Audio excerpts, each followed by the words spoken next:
So I wanted to talk about defensive options that you might not have considered in Street Fighter V, because with Street Fighter V, one of the biggest complaints with this game during its almost 5-year lifespan now is that the game does not offer enough in the way of defensive options.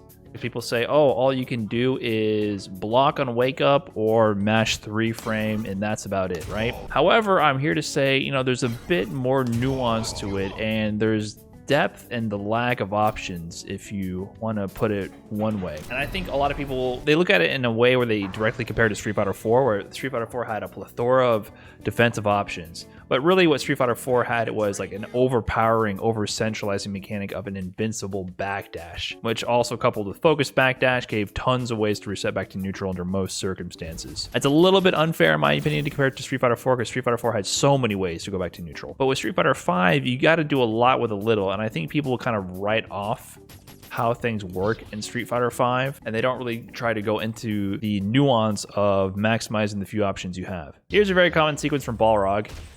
Get the dash low, and on quick rise I dash up and throw. Now you might say, okay, what defensive options do I have here? If I block, I'll just get thrown. Now, if I backdash, that's one defensive option we didn't really talk about much. Backdash, it does get me out of it, but there's a reason people are still critical of this, and that's because backdash is risky as it puts you in a crush counter state, and that could lead to big combos if the opponent is ready.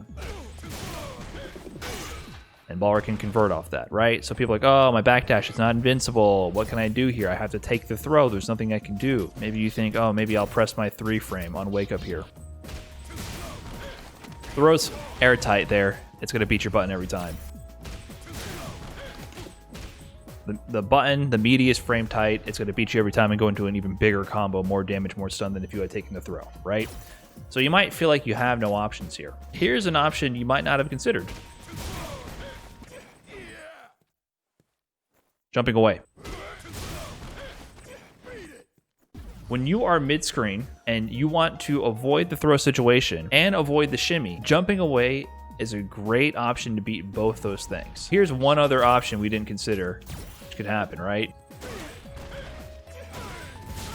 You try to tech, you can potentially eat a fat shimmy and eat a ton of damage. But for both of these options,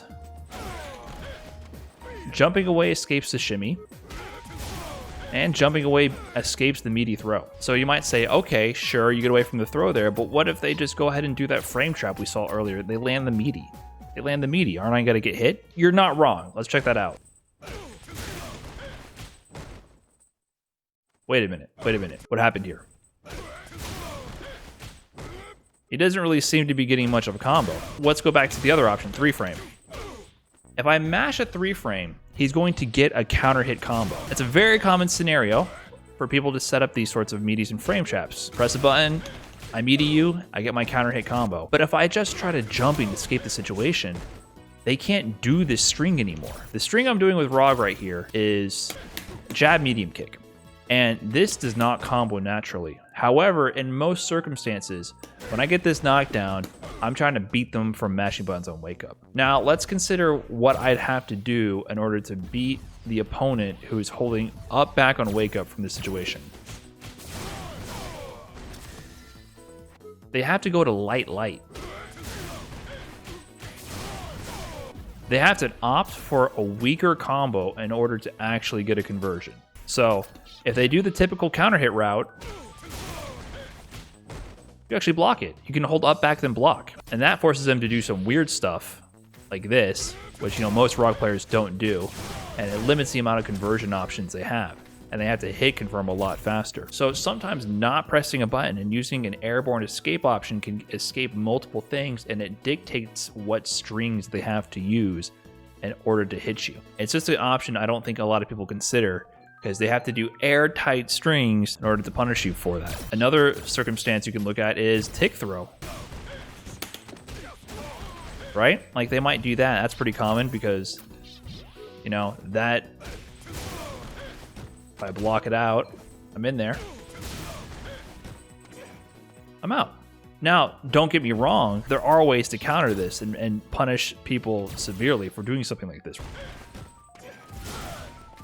and then you get that into a combo. But they have to be so much more aware. The game of Street Fighter V is about mixing your options so your opponent doesn't know what to do anymore. There's a lot of simple things you can do which dictates what the opponent on offense can get away with. So mixing up jump timings out of pressure, they'll have to keep airtight strings in order to do that. It makes them less likely to throw. What happens if they're less likely to throw?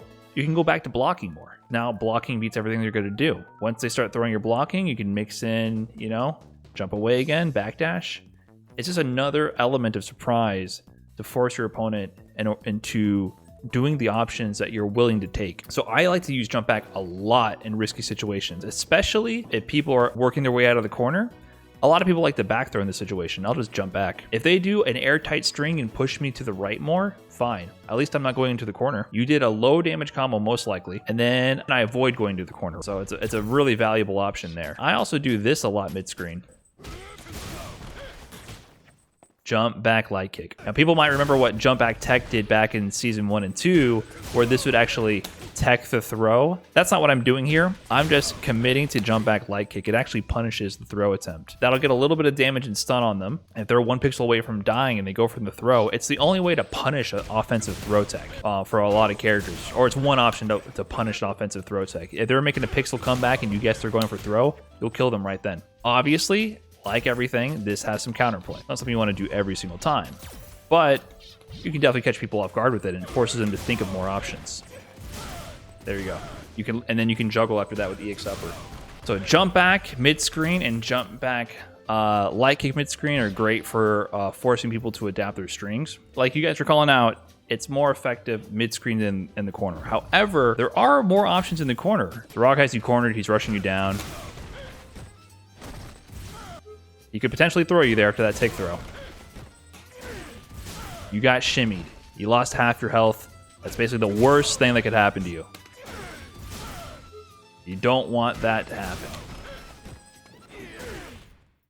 Jump back in the corner.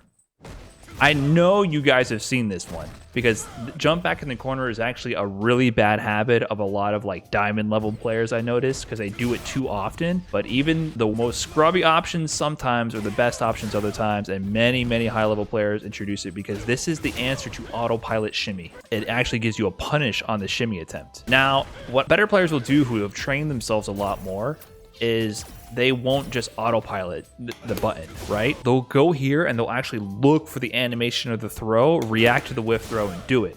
But it's hard to do every single time. And you know, the whole point of Street Fighter V is to overload your opponent's brain and keep them thinking of too many options so that they make a mistake. So eventually they might go for this in crack and do throw. And then when they do that, when they finally slip up like that, that's when you're there to actually punish them. You'll see this happen all the time online. Some players do it too much. If you're on offense, you need to make sure to react to them jumping away and punish them.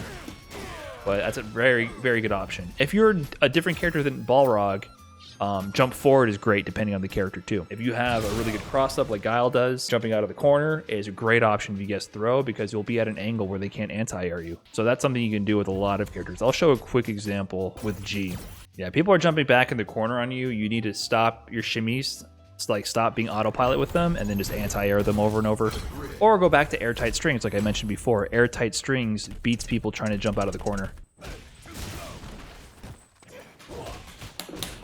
Just like that. The idea being, if you have a good cross-up with a good arc, if you guess someone's going to throw you, jumping at a cross-up angle, once they whiff the throw, it's either impossible or very difficult for them to stop your jump cross-up.